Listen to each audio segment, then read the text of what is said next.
I say at some point in your life, you make a decision to leave your amateur desires behind, and you make a decision to go pro.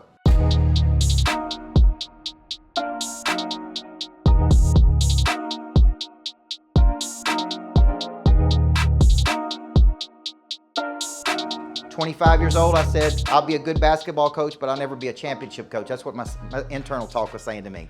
I started this business. I said, man, I'll make some money, but I'll never be an 8 or 9-digit millionaire. This is a self-talk that I had. I started writing books. I said, man, I'll write good books, but I'll never write a New York Times bestseller. This is what I told myself until some point I made a decision. I'm not just going to be a coach. I'm going to be a championship coach. I'm not just going to be a good businessman. I'm going to generate millions and millions of dollars. I'm not just going to write books. I'm going to write New York Times and Wall Street Journal best-selling books. You see that decision? That decision is a decision to leave something behind and leave your amateur desires behind and make a decision to go pro. So the moms and dads would bring their kids to me and I'd say, this is where I'm going to coach your daughter. This is very important. Because when I'm coaching people today, I'm looking for things of where they're missing. I want you to think of it this. Every person in this room is made up of 4 parts. They're made up of a body, and that represents skills. Okay? Got to be a skillionaire before you become a millionaire, right?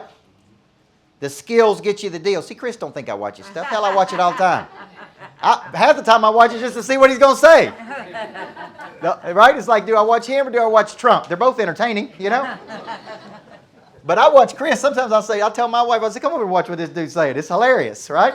So skills, right? Body represents skills. Some of you are not, your income right now is in direct proportion to your skill level. Would you agree with that? The most skilled people make the most money. It's that simple. Okay, last week I was coaching a $50 million restaurant in Houston, Texas. I was coaching the CEO. He had a CFO who was lying to him, who had misappropriated $2 million. He thought he was making $2 million. He was actually losing $2 million. And the guy didn't have the skill level, and so he was masking it and hiding it. He's basically lying to the founder of the company while the founder of the company was going through a divorce. Now, it's very important because when I coach people, there's 4 parts to their nature. There's a body, there's a mind, and that represents knowledge. Then there's a heart. This represents passion. We're going to call this prey drive. And then there's a spirit. This represents confidence. So when I'm coaching the CEO, he's going through a divorce with kids. So he's got a broken heart. He's got a crushed spirit. Okay? His CFO does not have the knowledge or the skill that he needs. So he finds out he's losing $2 million versus making $2 million of what he thought was profit.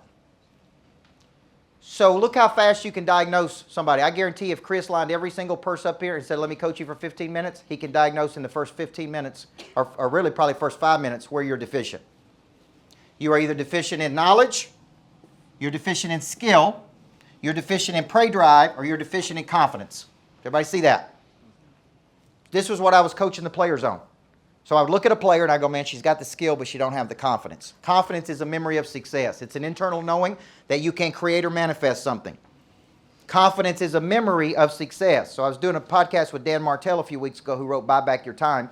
And I said, man, building this greatness factory, it's cost me a fortune, right? It's cost me $7 million to build this thing.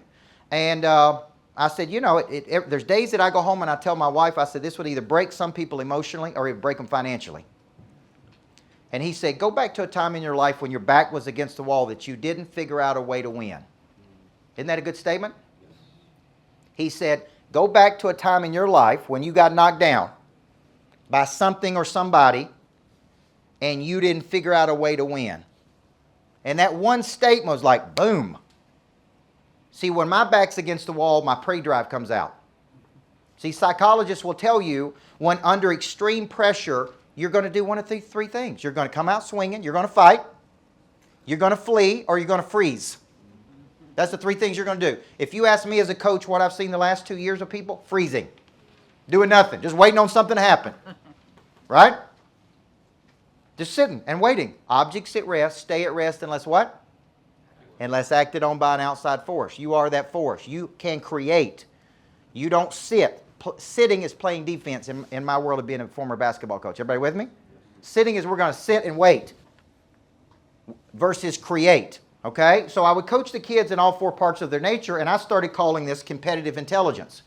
And I trademarked those two words. So competitive intelligence is a know-how of how to win by using your knowledge, your skill, your desire, and your confidence. So let's do a checkpoint right now. I want you to tell the person beside you out of these four areas, because what if I told you I've coached people? We had John Floyd here last week, #1 home builder in Tennessee. I was his coach during the 08-09 recession.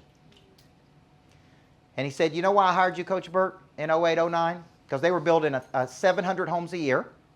They were selling sometimes 40 a week. When he hired me, he said, we can't figure out how to sell 4 a week.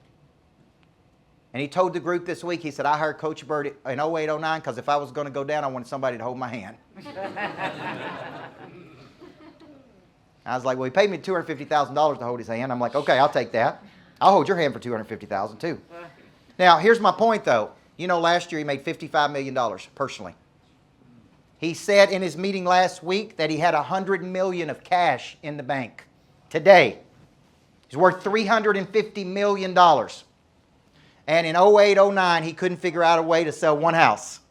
You follow me? My #1 job when I was coaching him was to reactivate his prey drive. And I said, you're going to be the first one in the office and you're going to be the last one to leave every day. We're going to get back to basics. The real estate agents didn't know how to prospect. They didn't know how to follow up. They were watching the fishing channel when people would come in and do tours.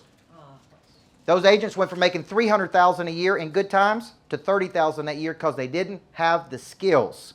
They didn't know how to prospect. They didn't know how to explain value. They didn't know how to follow up. Nobody ever taught them. And then when the market, see, that's called false positive. That's a word you can use, Chris. False positive. And false positive is where you actually believe your own hype. You actually believe you're a lot better than you really are. And in the sports world, right? So you take a Deion Sanders, who I'm a big fan of Deion Sanders.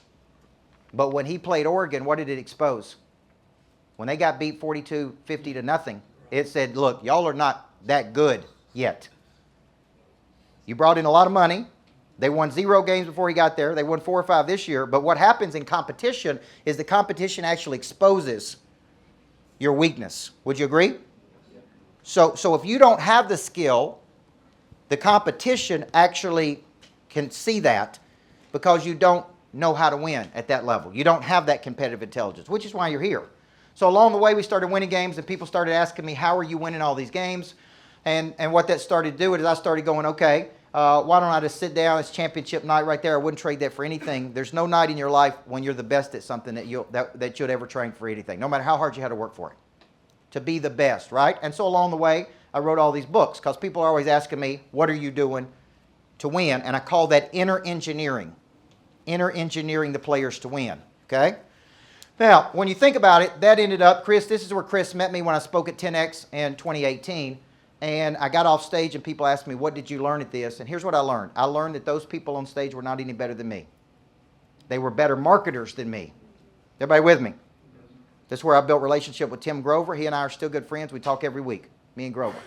It's where I built relationships with some of the top people in the world. Right? I want you to write this down if you're taking notes. Greatness needs an event. Greatness needs an event. I don't know how good you are until you're tested. And we need to battle test you, right? Greatness needs an event. That's why we have Super Bowl championships. It's why we have, right, NFL championships. It's why we have NBA championships, because we need to figure out who's a pretender and who's a contender. Who's real and who's fake. Who's can actually back up what they say and do what they're telling you to do, and who actually does it. I still prospect every day. When I'm competing versus Cardone, Andy Elliott, any of those people, do you know what I do? I personally call the prospect. And they'll say, well, we're looking at you, we're looking at Cardone, we're looking at Andy Elliott, and I like all those guys. But I said, when's the last time you talked to them? And they said, well, we've never talked to them. And I said, you're talking to me right now, aren't you? I'm going to be the one coaching you. I'm calling you. I still prospect every day. I still follow up every day. I still engage with people every day. I was prospecting Chris to get him to have his event here. Yes or no? Yes, sir. I mean, if you come to Nashville, come to the Greatness Factory. I practice what I preach. every day. I don't ever tell you to do something I don't do myself. Would you, everybody see that? And to me, that's what separates a lot of people. Okay? So when you're thinking about this, this is your pray drive. So 41 years old, I'm sitting at a boot camp in Mount Juliet, Tennessee. There's a Vietnam veteran teaching the boot camp. He was in the War Dog Division of the Vietnam War. His job was to go ahead of the infantry with an animal, with a dog. The dog's job was to sniff out bombs, booby traps, ambushes. And he kept talking about the dog having a prey drive. How many of you have a dog? How many of you have a dog say, this sweet little dog would never hurt anybody? How many of y'all have said that before? If that dog thought you were in danger and that dog's prey drive was activated, I don't care if that dog was this big, you would not want to be alone in a room with that dog. Because that dog has a prey drive, which is its killer instinct. So I'm sitting here listening to this Vietnam veteran talk about prey drive, and I didn't know what prey drive was. I'm like, what is this? Like, I'm fascinated by it. And so I did what most people would do when I didn't know something. I Googled it. And it said an animal's ability to stalk, capture, and kill prey. I go, that's a salesperson. Right or wrong? Right. They see it, they pursue it, they capture it. Isn't that kind of what you guys do? Yes or no? Yes. You get out in the world, and you ride around, and you look at deals, and you see it, and you pursue it, and you capture it. And so I sit down and I start playing around with this concept, prey drive. Except prey drive in a human is your instinct to pursue. It is instinctual ability to see something with the eyes and to have the persistence and the intensity to pursue it. Now, my wife is here today. If you ever see my wife, she's beautiful. And she's here today doing podcasts and shooting her own content. At 30 years old, my wife had never read a self-help book. She'd never gone to a workshop. She was working at Verizon selling cell phones. Her manager said, you have some potential. You need to go see this coach. Potential is what? An idea of kinetic energy that's stored until activated.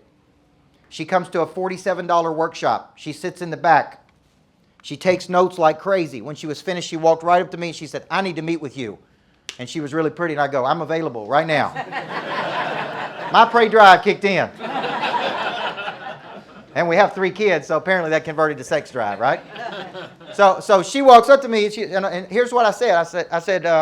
She said, I think I have some potential, but I don't know what to do with this potential.